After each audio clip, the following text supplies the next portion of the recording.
may isa pang hearing, so are you saying na wala na talaga kaming aasahan na any attendance from the VP nor anyone from the defense team dahil talagang doon lang kayo sa impeachment court sasagot? Yes, because that has always been our position. And we have to be consistent. And I think the members of the House also understand that is our position. We filed a petition before the Supreme Court and we have to maintain and be consistent with that position.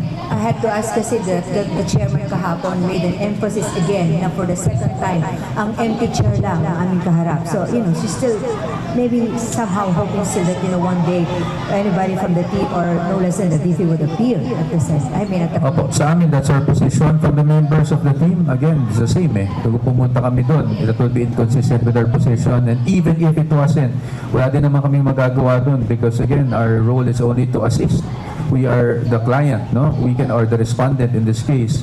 We are not even allowed to cross-examine, which is okay because again, what we're saying is, if it does go to trial, let's wait for the trial. Hintayin na lang kami mag-cross-examine so we can unmask, all these witnesses against the Vice President and show you kung ano pa talaga ang nangyari dito sa mga aligasyon na ito.